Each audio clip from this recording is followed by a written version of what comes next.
Saudara Menteri Sekretaris Negara Prasetyo Hadi menyatakan Presiden Prabowo Subianto segera mengumumkan Komite Reformasi Polri. Pelantikan komite ini dijadwalkan pekan ini. Mensesnek Prasetyo Hadi mengungkapkan hal itu saat menghadiri HUT TNI pada Minggu pagi. Meski tak menjelaskan berapa orang yang tergabung dalam Komite Reformasi Polri, tapi Prasetyo tidak membantah saat ditanya bahwa anggota komite akan berjumlah 9 orang.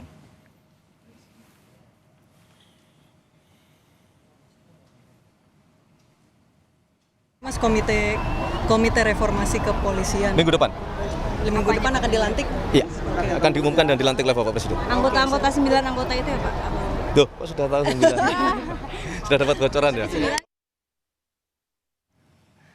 Dan saudara, kita bahas lebih dalam rencana Presiden Prabowo melantik Komite Reformasi Polri bersama Kepala Bareskrim periode 2009-2011 yang bergabung melalui sambungan virtual Komjen Purnawirawan Ito Sumardi. Dan juga yang hadir di studio ada anggota Komisi 3 DPR RI fraksi Partai Nasdem, Rudianto Lalo, serta Ketua Perhimpunan Bantuan Hukum dan HAM Indonesia, Julius Ibrani. Selamat malam, Bapak. Malam. Terima kasih. Pak Ito, selamat malam, Pak Ito. Ya, Pak Ito bisa dengar suara saya?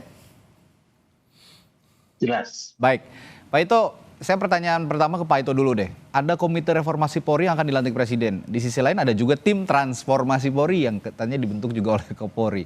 Bagaimana membuat ini tidak tumpang tindih kalau gitu kewenangannya?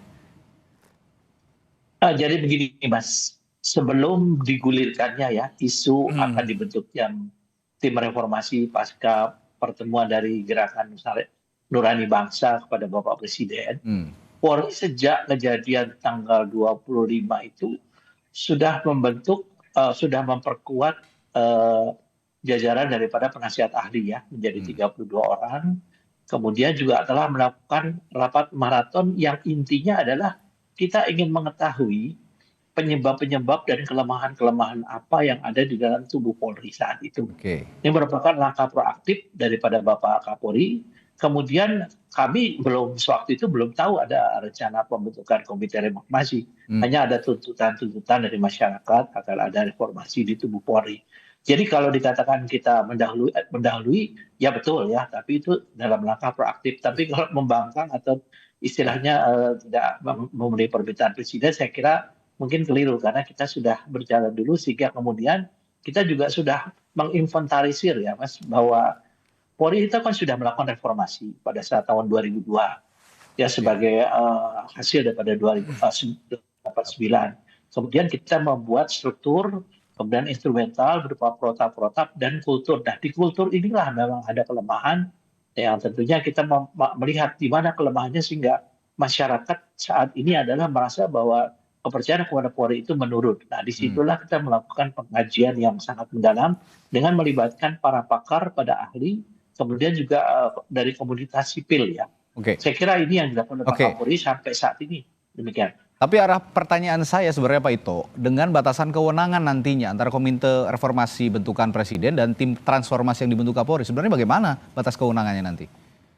Ya, saya kira mungkin itu akan menjadi sinkron ya, karena kan yang lebih tahu untuk di dalamnya Polri itu adalah dari Polri sendiri. Nah tentunya kalau masyarakat melihat Polri dari luar, ada hal-hal yang akan bisa memperkuat daripada hasil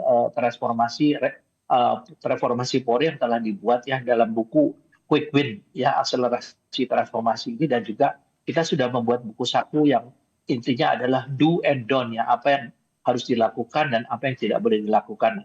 Nanti dari tim reformasi atau komite reformasi ini tentunya akan memperkuat dan akan memperdalam daripada hal-hal lain yang tentunya akan menjadi masukan sangat berharga daripada tim reformasi Polri saat ini. Jadi sama sekali tidak ada bertentangan, ini pasti saling mengisi ya, dan akan sinergis ya hasilnya. Ya, kalau kata Pak itu tidak bertentangan, akan saling mengisi. Saya akan tanya juga kalau ke Bung Julius dulu. Kalau dari kacamata koalisi masyarakat sipil atau masyarakat sipil lah dilihat, ini justru ada suara-suara bahwa melihat, wah ini ada tandingan nih gitu untuk menandingi tim reformasi Polri yang dibentuk oleh Presiden. Bagaimana Bung Julius? Ya, makanya indikator utama yang kita lihat itu adalah substansi.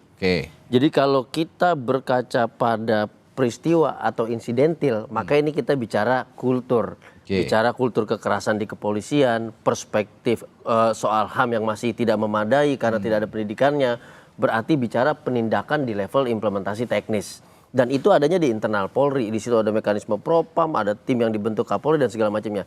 Tapi kalau yang saya tangkap dari awal, bahwa gagasan di level presiden itu harusnya dia tidak membahas implementasi teknis. Oke. Dia membahas hal yang lebih besar, apalagi dia pakai jargon yang luar biasa yaitu reformasi, yang artinya perubahan yang konstitusional, yang artinya indikatornya kalau komite presiden itu serius, maka pertanyaan kita ada DPR nggak di situ? Nah, ini pertanyaan. Tapi kalau selanjutnya tidak nanti. ada, maka 10 tahun yang sebelumnya itu akan kita ulangi lagi pembentukan tim percepatan hukum, pembentukan tim kebijakan, paket kebijakan hukum dan segala macam yang kesemuanya berujung sia-sia dan tidak mengubah apapun. Apalagi nama-nama yang disebutkan, nama-nama yang kemarin juga sama juga. Jadi saya pikir ini bukan soal kewenangan yang bentrok, tapi tidak adanya indikator yang substantif. Sementara betul kalau kita bilang Polri kemudian dia melakukan inisiatif yang jauh lebih cepat, lebih teknis, langsung mengarah pada pokok persoalan, baik itu insidental dalam hal penanganan massa, perspektif HAM, dan juga soal kriminalisasi aktivis. Makanya kita minta dibebaskan kemarin. Jadi ini dua hal yang mesti kita lihat secara berbeda.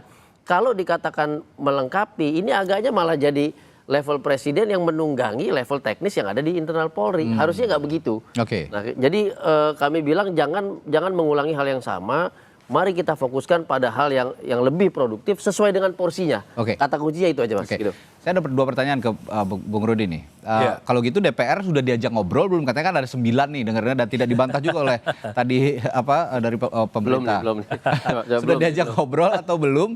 Dan kira-kira apa kalau langkah selanjutnya kalau memang ini nanti akan dibentuk untuk DPR? Yang pertama tentu mengutip pernyataan pimpinan kami, Profesor Susmi Dasko, bahwa baik tim yang akan dibentuk Bapak Presiden maupun yang dibentuk oleh Kapolri itu tidak saling bertentangan, tapi diharapkan saling melengkapi. Betul. Ya, kalau ada kolaborasi dan sinergi lah, dua tim yang akan dibentuk, baik Bapak Presiden maupun Pak Kapolri. Itu yang kita harapkan sebenarnya. Kalau ditanya apakah DPR kan posisi di ketatanegaraan kita adalah lembaga pengawas, pengawas kekuasaan eksekutif. Kapolri, Polri dalam hal ini adalah organ pembantu presiden yang tugasnya hari-hari di konstitusi didudukan sebagai memelihara keamanan dan ketertiban, melayani, mengayomi, melindungi masyarakat dan serta penegakan hukum. Siapapun yang ditunjuk Bapak Presiden maupun Kapolri itu menjadi kewenangan DPR untuk senantiasa mengawasi apa kerja yang akan dilakukan oleh tim reformasi Polri ini. Kami sih berharap ya wacana reformasi Polri ini tidak sekedar berlama-lama menjadi wacana. Kita berharap Presiden segera kalau memang ada niat untuk membentuk komite reformasi Polri, untuk kemudian tim yang dibentuk ini apa yang dirumuskan, pemetaannya seperti apa yang menjadi kekurangan, apa yang menjadi aspirasi publik yang disuarakan kalau tidak salah ada 9 titik lemah yang mau diperbaiki, seperti yang diungkapkan oleh Pak Ito, misalkan soal kultur yang jadi problem, yang jadi diskusi hari-hari ini. Apa yang salah dalam kultur Polri misalkan, supaya betul-betul kami pun juga di DPR bisa mengawasi itu. Dan kemitraan kami dengan Polri hari ini berjalan dengan baik. Tentu dalam konteks pengawasan, kira-kira begitu. Ya kalau gitu saya tanya ke Pak Ito, bagaimana bisa Pak Ito ini lembaga yang akan dibentuk ini, baik transformasi maupun reformasi Polri, tidak mengikut sertakan DPR. Padahal lembaga-lembaga ini nantinya seperti dibilang Bung Rudi tadi di bawah pengawasan DPR. Tapi jangan dijawab dulu Pak Ito, nanti akan saya tanyakan itu setelah jeda di Sapa Indonesia Malam, sesaat lagi.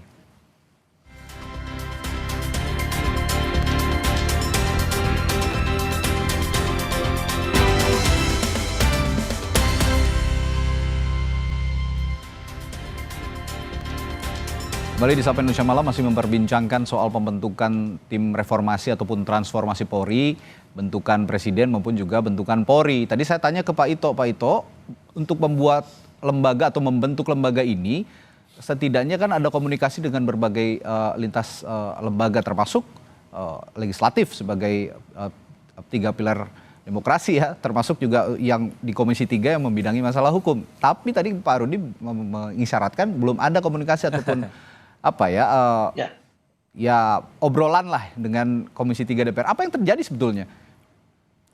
begini, kita harus memisahkan.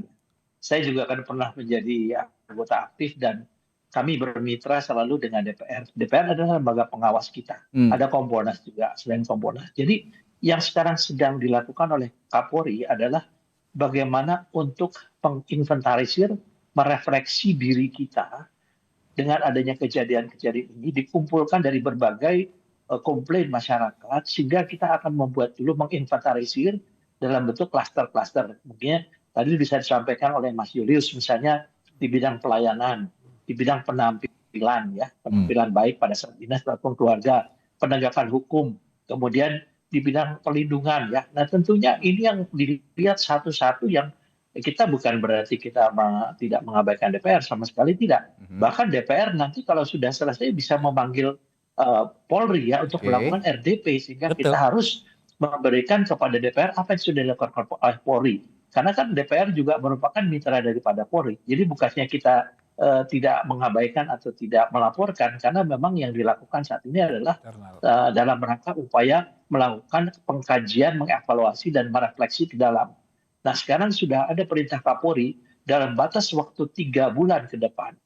Ini dilakukan pengawasan. Yang mengawasi juga ada satu badan atau fungsi internal tetapi juga didampingi oleh dari independen. Sehingga nanti kita lihat apakah memang yang sudah dilakukan ini dilaksanakan tidak oleh pihak kepolisian. Kita lihat saja sekarang yang simpel di jalanan ya. Polisi lalu lintas itu sudah sangat berubah saat ini ya. Kemudian juga dalam mengawal unjuk rasa. Tadi saya lihat di Depnaker itu ada Kemenaker ada unjuk rasa cukup besar. Saya lihat di sana sudah jauh berubah seperti pada saat sebelumnya. Dan nanti mungkin yang dikatakan Mas Julius mengenai masalah bagaimana untuk penanganan masalah daripada aktivis yang saat ini diamankan, tentu ini akan menjadi satu bahan penilaian juga demikian. Oke, apa yang diutarakan oleh Pak Ito tadi soal sebenarnya ini masalah terobosan begitu ya, terobosan yang bisa dilakukan ya kalau mau reformasi, mau bertransformasi ya terobosan apa yang bisa ditawarkan, kira-kira seperti itu. Nah kalau gitu kita bicara terobosan Bung Julius, kira-kira apa yang perlu dipastikan bahwa komite ini tidak bekerja hanya sekedar situasional saja, saat terjadi sesuatu baru ada pembentukan lembaga-lembaga seperti ini begitu. Oke, saya responnya begini dulu. Pertama kita kenal tuh quotes yang namanya siapa cepat dia dapat. Gitu. Jadi kita nunggu nih presiden ngapain dari kemarin nggak tahu arahnya kemana gitu ya. Jadi skor sementara 1-0. Jadi Kapolri cepat bertindak segala macam, mau nggak mau ini yang kita sambut karena siapa cepat dia dapat. Itu pertama. Yang kedua, kami melihat diskursus di level presiden ini dengan kata-kata reformasi yang sebetulnya tahun 98 2002 sudah terjadi, ini gagasan yang substansinya nggak ada. Tapi yang diributkan adalah delegasi. Makanya saya berkali-kali bilang, ini gimana bisa levelnya teriaknya level langit gitu reformasi, tetapi diskursusnya delegasi mendahului substansi gitu loh. Substansinya apa? Tapi yang diributkan Mahfud MD yang sudah gagal dengan tim percepatan reformasi hukum dan anti korupsi dengan TGPF Kanjuruhan dan segala macam kegagalan 10 tahun Jokowi, tapi substansinya belum ada. Nah, kalau tadi meresponnya bagaimana kalau nanti DPR diundang segala macam. Kalau nanti Polri tiba-tiba inisiatif manggil DPR, skornya 2-0 ini Mas. Lebih cepat gerak Polri daripada Presiden. Nah, soal terobosan tadi, saya pikir kita harus bandingkan dengan kira-kira substansinya apa. Kita harus fokus kepada substansi. Kita saya pada saat presentasi di hadapan Kapolri dan seluruh PJU, saya bagi 3. Pertama wajah, yang kedua watak, yang ketiga wujud 3W. Wajah itu yang betul-betul di hadapan masyarakat dia lihat. Tidak boleh ada flexing gaya hidup mewah, tidak boleh bersikap kasar, arogan, represif, kekerasan dan segala macam, penanganan aksi dan segala macam harus pakai hak asasi. Yang kedua adalah soal watak. Ini watak memang harus dari pendidikan awal rekrutmen, harus dari mekanisme fungsionalnya seperti apa. Yang ketiga wujud, ini kita bicara entitas. Nah ini yang harusnya di level presiden dengan DPR berdua merumuskan pasal 30 UUD itu dalam wujud keamanan dan ketertiban yang diemban oleh Polri ini seperti apa. Nah kalau kita mau sinergikan antara terobosan dari komite presiden dengan yang di internal Polri, maka watak dan wajah itu ada di Polri, wujud itu ada di presiden dan DPR. Tapi ini udah duluan nih terobosannya dari Polri. dari presiden yang belum ada dan bahkan dia belum tersinkronisasi ke DPR. Nah ini yang saya katakan sampai sekarang masih no hope dari sana. Kalau gitu saya melihat DPR sebenarnya bisa jadi jalan tengah, Bung Rudi, untuk menyampaikan ya ini sudah lama Presiden tidak bereaksi masalah ini, tidak ditindaklanjuti sepertinya, supaya tidak usang. Kira-kira apa yang bisa difasilitasi oleh DPR? Kalau kami kan menafsir pernyataan pimpinan kami, berarti kan pasti sudah ada komunikasi. Oke. Sudah pasti terjalin komunikasi antara Bapak Presiden dengan pimpinan DPR terkait keinginan tim yang dibentuk tim reformasi Polri itu. Kami di DPR karena kewenangan kami, cabang kekuasaan kami terpisah dari kekuasaan eksekutif yang dipimpin Presiden bersama organ pembantunya dalam hal ini Polri, ya tentu hal berbeda. Kami tentu punya tanggung jawab moral dalam rangka konteks pengawasan DPR terhadap bagaimana keinginan perbaikan kerja kepolisian yang hari ini bicara kita reformasi kepolisian. Tetapi sering saya mengatakan di mana-mana berdasarkan kemarin kejadian Agustus bukan hanya kepolisian yang harus berbenah direformasi. 3 cabang kekuasaan juga perlu dibenahi. Legislatif kami misalkan yang banyak dikritik, kekuasaan yudikatif misalkan yang banyak skandal. Ya, semua perlu direformasi. Muara niatnya kan tujuannya bagaimana perbaikan kinerja lembaga institusi publik ini untuk perbaikan kinerja demi rakyat Indonesia lebih baik. Tapi dalam konteks komunikasi tadi yang dijalin antara DPR dan pemerintah, saya ini menegaskan juga bahwa pemerintah dan DPR sebenarnya sudah terbiasa berkomunikasi ya, sudah ada RDP segala macam gitu kan. Nah ini yang harus saya tegaskan bahwa DPR juga ya daripada kita menunggu lama, apa yang bisa di-push gitu loh untuk kepada pemerintah untuk juga berkomunikasi segera mungkin tim ini dibentuk supaya tidak usang lah, tugasnya itu tidak usang menjadi gitu. Keinginan Bapak Presiden atas dasar aspirasi publik, aspirasi masyarakat yang ingin memperbaiki Polri, ya tentu itu menjadi kewenangan Bapak Presiden. Kami di DPR tentu menyarankan saja bahwa mari kita mereformasi kalau ada yang perlu diperbaiki. Seperti itu. Ada yang mau ditanggapi? Saya tambahkan begini, ini jangan sampai, saya bilang dari awal ini jangan sampai jadi gimmick belaka gitu ya. Gimmicknya itu adalah bahasa saya tadi cari-cari apa? Gimmick. Ya, jadi gimmick belaka, gitu. jargonnya reformasi, tapi sebetulnya ini minus substansi. Kalau kita mau berkaca pada institusi lain, ini sebetulnya Polri bukan hanya dalam situasi perlu evaluasi yang menyeluruh gitu ya dari level implementasi, tapi sebetulnya ini sedang menghadapi situasi kewenangannya itu diambil oleh TNI.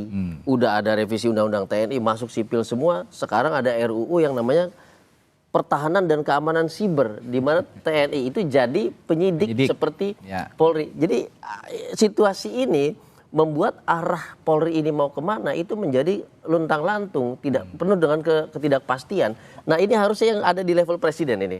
Kita membagi tugas kemana kan gitu. Saya tambahkan, reformasi Polri berarti sama dengan penguatan kelembagaan Polri. Karena kita sepakat menjaga supremasi sipil, amanah reformasi. Itu poin. Penguatan kelembagaan Polri dan supaya nggak lontang-lantung, apa yang segera harus dilakukan kalau gitu Pak Ito?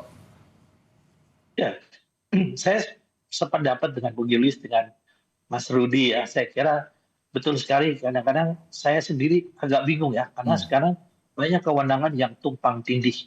Nah, disinilah peran DPR sebagai lembaga legislatif ya, sebagai kalau dalam politik hukum kan hukum itu adalah merupakan produk politik ya. Tentunya di sini perlu ada satu pembicaraan yang bersifat lintas sektoral, komprehensif. Tadi juga dikatakan Mas Julius. Saya juga tahu Mas Julius kemarin habis diundang dan bisa menyampaikan ke Pak Kapolri apa-apa yang menjadi masukan komunitas sipil atau civil society. Dan sekarang kan kita juga harus melihat masyarakat ya Mas. Objek daripada polisi itu masyarakat. Sekarang kita lihat kesadaran hukum masyarakat kita bagaimana. Itu juga kan perlu menjadi satu pertimbangan. Dan mengapa masyarakat kesadaran hukumnya itu tidak sesuai dengan harapan. Misalnya contoh yang paling kecil melawan arus dan lain sebagainya ya. Ini kan juga atau mereka melakukan demo yang ini kan kita lihat dari faktor kondisi sosial, ekonomi. Jadi memang kita juga tidak bisa hanya melihat secara parsial daripada reformasi di Polri. Tapi saya sependapat dengan Bung Julius, dengan Mas Rudi, bahwa memang saat ini Polri pun harus diberi satu ketegasan di mana batas kewenangannya yang harus dilakukan. Dan ini pun juga menjadi penilaian dari masyarakat sipil ya tentunya. Apakah ini memang bukan ranah di negara kita yang tentunya menjadi salah satu pemerintahan sipil, atau bagaimana. Nah tentunya kami dari Polri juga tetap melakukan pembenahan ke dalam dan tentunya kita juga menunggu bagaimana dari Komite Reformasi bisa memberikan masukan kepada Polri dan kita akan sangat welcome. Tadi disampaikan Bung Rudi atau disampaikan oleh Mas Rudi bahwa kehadiran daripada Komite Reformasi ini akan melengkapi daripada reformasi yang dilakukan Polri saat ini. Oke, kalau gitu saya mau step ahead begitu ya, bagaimana kalau memang ini sudah terbentuk, harus ada langkah prioritas yang dilakukan percepatan tindakan gitu. Kira-kira kalau Bung Julius melihatnya, yang pertama segera direformasi dari Korps Bayangkara ini apa harusnya? Yang pertama adalah soal evaluasi menyeluruh, mulai dari kebijakan, kemudian implementasi kewenangan, sama yang ketiga adalah kebutuhan dari masyarakat itu apa.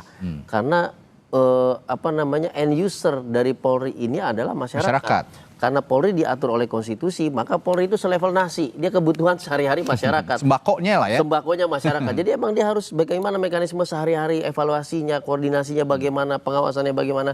Itu sudah harus ada rumusannya. Jadi nggak bisa kita hanya melihat 1-2 peristiwa, nggak akan menghasilkan apa-apa. Makanya tadi saya katakan, kalau peristiwa lalu jargonnya reformasi tapi substansinya nggak ada, ini sih jadi gimmick doang.